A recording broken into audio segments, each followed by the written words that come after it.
So let me play this speech that is burning up the internet today. It's fairly safe to say that viewers don't tune in to the Teen Choice Awards in hopes of hearing an incredibly insightful advice about the importance of hard work, perseverance, and dreaming big. But that's exactly what they got from Ashton Kutcher this year.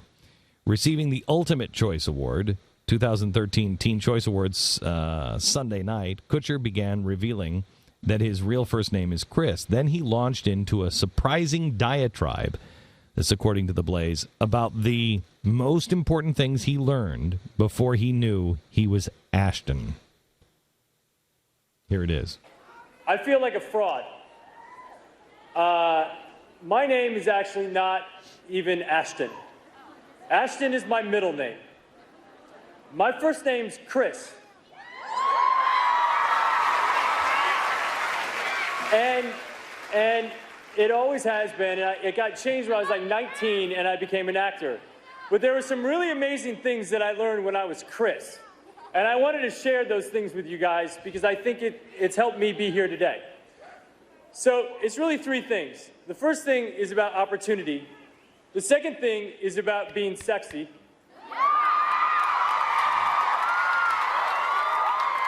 And the third thing is about living life. So first, opportunity. I believe that opportunity looks a lot like hard work. When I was 13, I had my first job with my dad carrying shingles up to the roof. And then I got a job washing dishes at a restaurant. And then I got a job in a grocery store deli. And then I got a job in a factory sweeping Cheerio dust off the ground. And I've never had a job in my life that I was better than. I was always just lucky to have a job. And every job I had was a stepping stone to my next job. And I never quit my job until I had my next job.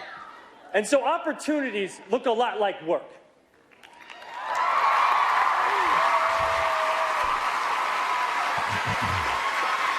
Number two. Stop for a sexy. second. Stop for a second. Stop for a second. Kids don't even know what he's saying. They don't even know what they're saying. They're don't all the even way know. through. They're like, yeah. Your name's Chris. Yeah! Shingles! Woo! Dishwasher. Okay. Cheerios dust. Woo! I mean, it's really, it's sad. It's sad. It really is sad that this guy's pouring out his heart here. And he is really trying to help the next generation. And they have no clue as to what he's saying. But that doesn't matter because the crowd is crowd. And, you know, forget it. How many people has he touched on this? But may I just say,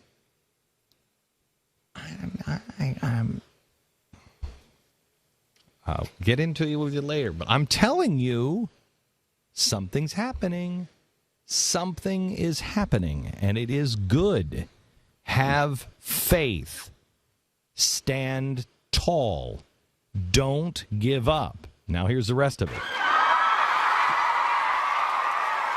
Okay, stop. I know I said don't give up, but that just makes me want to, because they have no, anyway, go ahead. The sexiest thing in the entire world is being really smart. And being thoughtful. And being generous.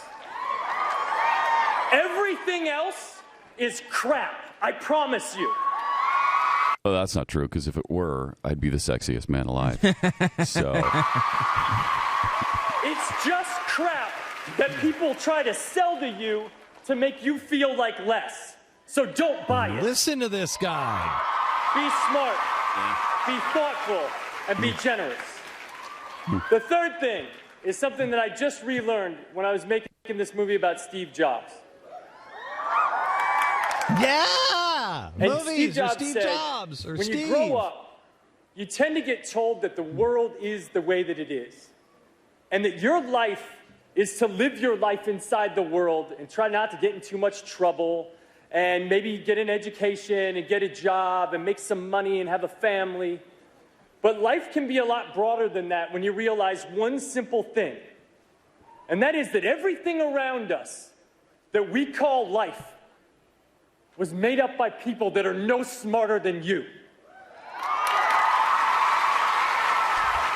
And you can build your own things.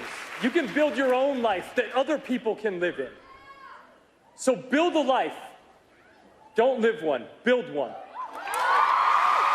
Find your opportunities and always be sexy. I love you guys. Now, let me ask you a question. How do we not agree?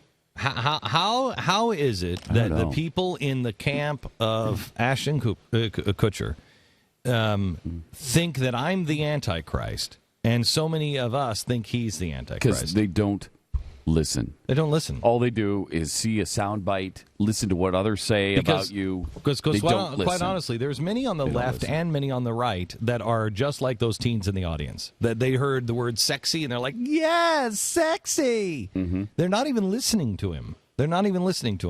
But if that's not something that ties the stereotypical left and the right together, see, I really truly believe there is a huge difference between a liberal and a progressive. And that's why I've been urging, please, let's make sure we're careful with our language, because you can be liberal. You can say that I have good friends who are liberal.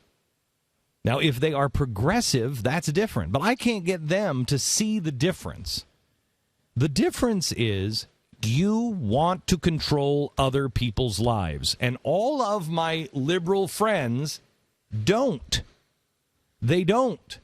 But because everyone has just, and this was done by the progressives, they took the word liberal and hid inside the shelter of liberal, because they knew progressive Americans would reject.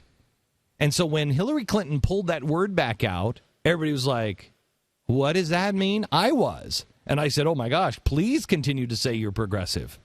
But I'm telling you that that progressive rat is going to go back into the liberal hole. They took the word liberal, which used to mean small government. It used to mean libertarian. And they hid inside of that. And now liberal just means big government handouts. It means I've got a heart. That's what it means. I've got a heart. Well, that doesn't mean anything. What he's saying here about sexy, you've been sold something that is worthless. You've been sold the label of liberal. You want to talk about heart? You want to talk about compassion? Good. Let's talk about compassion. And we can join on many things on compassion. We can join on Darfur. We can join on let's help the poor. Now, we may not agree on all of the programs unless you are not a progressive, you are a small government person, and you're saying, let's find the capitalist ways. Let's find the companies out there that want to take this on as a problem. Let's go find the people out there that want to do it. Let's go find the churches. Let's encourage them to do it. Not through government policies, not through handouts, not through redistribution of wealth. Let's go help. You'll get everybody on board because we're not that far apart. What he's saying here is the American position.